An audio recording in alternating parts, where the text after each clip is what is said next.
Welcome back to the Blockfield podcast. We're here in Orlando at Strategy World, specifically the Bitcoin for Corporations talk track.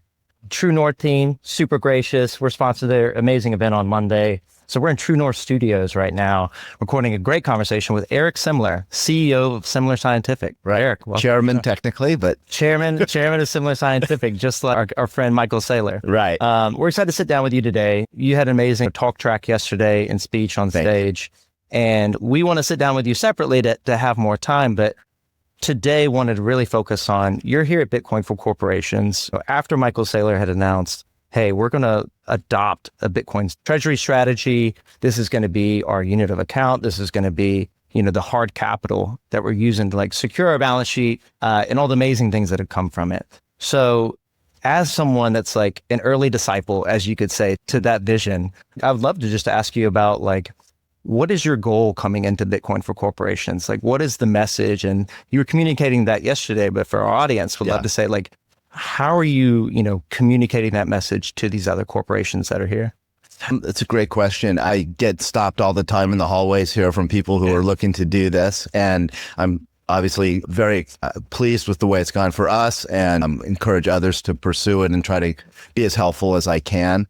I think it makes a lot of sense. I'm in the camp that the more the merrier. If more and more companies do this, it's just good for all of us, and it's a rising tide, and will lift all boats. I feel really the more and more we get into this, the more conviction we have that it's the right strategy. It's particularly helpful for companies that need a lifeline, whose businesses had a downturn, but still have cash and are generating cash. Those are the quote zombie companies, but they're in a really good position to do this because it's a way to kind of electrify their stock, their company, their employees, their shareholders. I strongly urge companies to do this.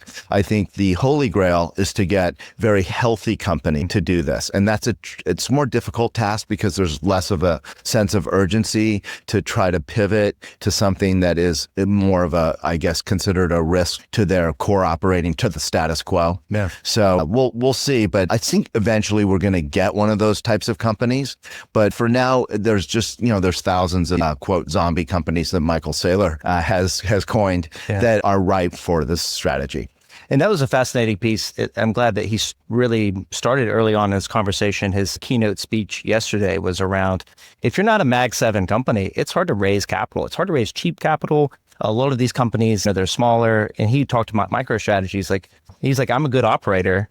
And we were trying to invest in businesses. We were trying to all these different business lines that we could roll out in products, but we weren't able to really grow. And really came down to zombie company doesn't mean it's a bad company or bad management. It's just the capital markets are so focused on, if you're not getting Mag 7 returns, you're not going to have a liquid options market. You're not going to have cheap capital where you can really grow and compete with, say, a Microsoft that he talked about for a while. For you, you mentioned risk, right? And you mentioned your early career days as being a contrarian investor.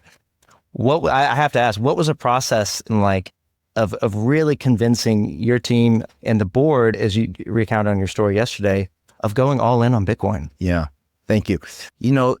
The real key was to change the board. Mm-hmm. So I was a passive investor in the company for many years. My father started it, and I helped seed the company, but just to help my father. It wasn't an area I invested in. It was something I didn't pay a lot of attention to. But when the stock fell so precipitously in 2021 through 24, I felt like I needed to get involved. And like so many other investment positions I've had in my career, I've decided to kind of take this activist role, call it a reluctivist. I don't really want to be an activist. I don't want to write the board and ask for change or for board seats, but they put you in a position where the stock performed so poorly and it kind of hit a wall that you have to kind of take action into your own hands as a shareholder. And that's something I've had a lot of success with as an investor throughout my career.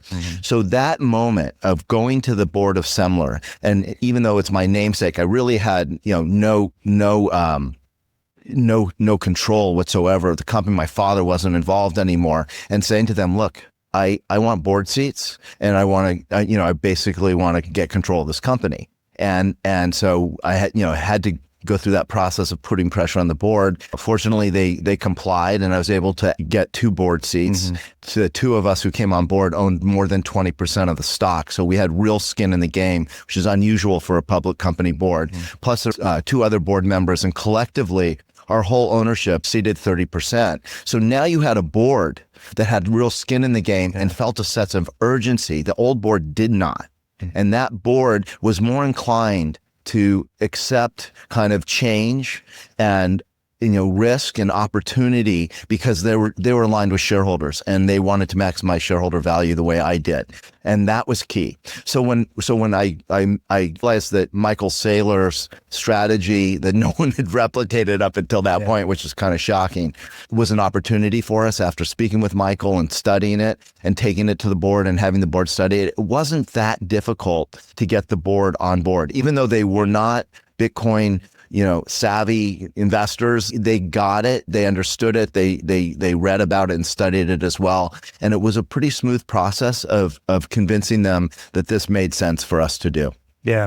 And I thought you gave him amazing credit and, really talked about the personal side of Michael being like, he's very focused. He's laser focused. And to achieve great things, to be the Steve Jobs of your era, you have to be very focused and driven to do so.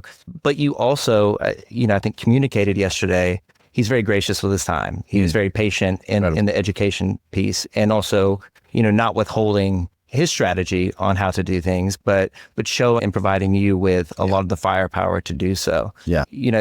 I think so, we've talked about, and we've seen a lot of other presenters yesterday talk about they had to, talk to Saylor through podcasts and just listen to his message and what he's doing. But what were some of those early conversations like, talking to an engineer that's so driven like he is?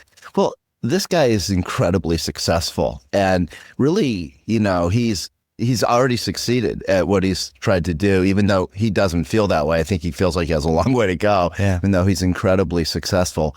But I was just amazed by how eager he was to help me. It really was kind of shocking. When I first spoke to him, he must have spoken to me for an hour about all the different things you need to do. And frankly, his checklist of stuff was not anything I was really expecting, like having an active Twitter account. I didn't have that. Just being very aware of all the just hurdles that you got to go through to set this up. He was just, he had like this bullet checklist of stuff that he just took me through that was really helpful. And so I personally had a lot of, learning to do, but he's just so altruistic, and still is. He's just very focused on helping other companies get through this process and succeeding.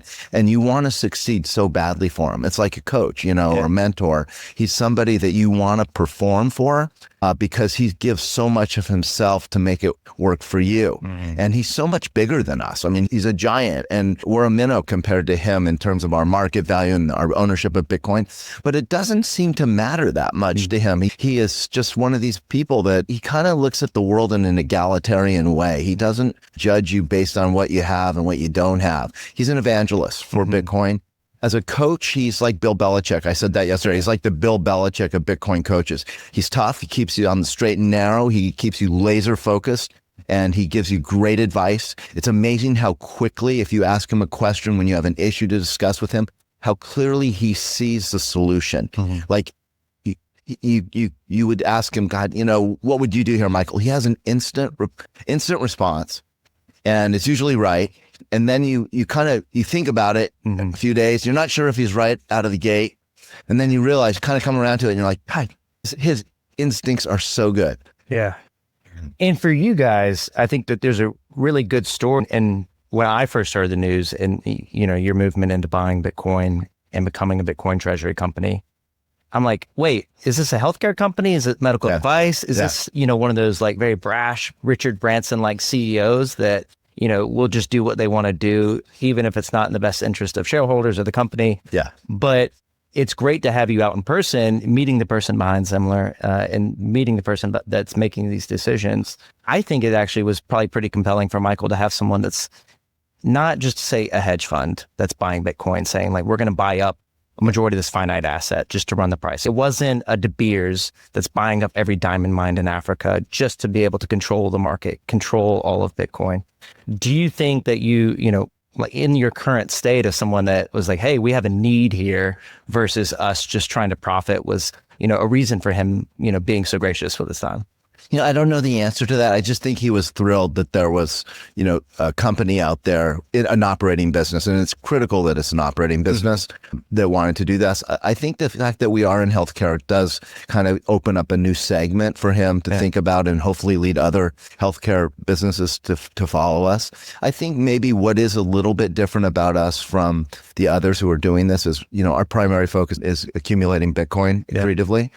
But we still believe strongly in our healthcare business, and it's had its bumps in the road, but we feel like there's some opportunities for us that will really complement the strategy in terms of feeding it operating cash flow and having a good growth story there. We haven't had that for the last few years. That's how we, became a zombie. But before we were a zombie, between 2016 and 2021, for 5 years, we were one of the best performing stocks in the world on one product called QuantaFlo. That's our stock went up 13,500%, 136-fold in 5 years. So we were kind of an earlier version of MicroStrategy. And I think that, we have hopes that, we have products in our pipeline that are potentially bigger than our first product that served PAD. Yeah. So beyond QuantFlo, and for the listeners that aren't as familiar with the operating side of the business, what are the conditions? What are the medical needs that you guys typically focus on? Yeah. It's like where your product is focused. So my father, who is a cardiologist in Oregon, decided, has been an inventor his whole life. He invented this device, which is called QuantaFlo. And it screens people for early detection of cardiovascular diseases. We focused on peripheral artery disease, which is a kind of a very serious silent killer. Half the people who have it don't know they have it. So it's really important to detect it early because you have a 3 times higher chance of having a heart attack or stroke. And so this became a very valuable kind of product for the Medicare Advantage companies. It saved hundreds of thousands of lives and billions of medical care costs. So we've kind of moved on from PAD because we faced some regulatory issues with Elizabeth Warren and others who wanted to restrict the amount of reimbursements for products like that. We're moving on. We've filed for using QuantaFlo for early detection of heart disease, which are bigger. It's heart failure is a much bigger TAM than PAD. So if we can get approval at the FDA for that, which we're waiting for, that would be a big opportunity for us. We're also getting into some other areas I can't really say right now, but we're in the process of signing contracts for other areas of heart disease that are potentially bigger than PAD. So we have some really promising green shoot, and all of those things are things that save people's lives, that save medical costs, that we believe that, the current government would be very supportive of. And so we're excited about that. Yeah. Bobby recently interviewed John Deaton in New York, and he was running against Elizabeth Warren last cycle. Would you ever consider politics and do a John Deaton, Eric Semler joint ticket, that is going against Elizabeth Warren, both on the healthcare front and on the anti-Bitcoin stance? That's an interesting question. No, I wouldn't. I am not. I don't have any interest in that area. I think as a market participant, my whole career, being an investor, you get very cynical about politics, and you realize how powerful the market is and how powerful market forces are. And I feel like that's kind of a bit of a futile kind of exercise being a politician. I'm glad people are doing it, but I'd rather see people also, coming out from outside the Beltway to do that, to infuse more of a business orientation or market orientation into politics. But I don't see a lot of people doing that. Yeah. So last question. For the corporations this week, the people that you're speaking with, what would be something to leave them with? That this year is much bigger, longer, more talk tracks, more big names, more institutions are in the room. What else would you leave them with? I would just leave them with the idea that you stay long and strong, because I think the most powerful force is this institutionalization that we're talking about in a micro way here today. But on a macro level, the institutional acquisition of Bitcoin, either through government sovereigns, which I really think is going to get bigger and bigger, and through corporations, which I think will actually not be as quick as we want it to be, because we need those big companies like Meta and Google to get in the game. And it's too bad they haven't done it yet, but I expect that. It's just hard to see that happening right away. So I would stay long and strong, just because you are going to see institutional and sovereign acquisition of Bitcoin accelerate.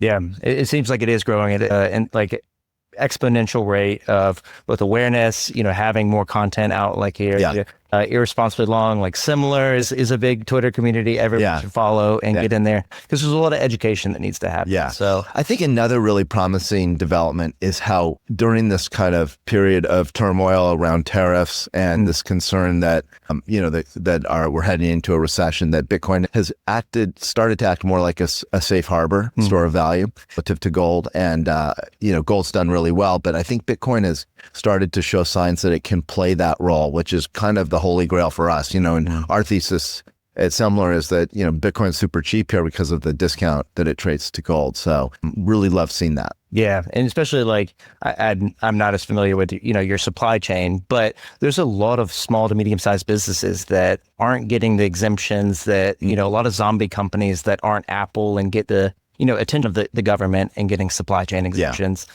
And I think that is going to be a big driver of more zombie companies, which is scary because, this backbone of America is all these small and medium-sized businesses. Yeah. So it is a great story to think about, hey, how does Bitcoin help us, mitigate some of those supply chain risks, tariff risks going forward? Yeah.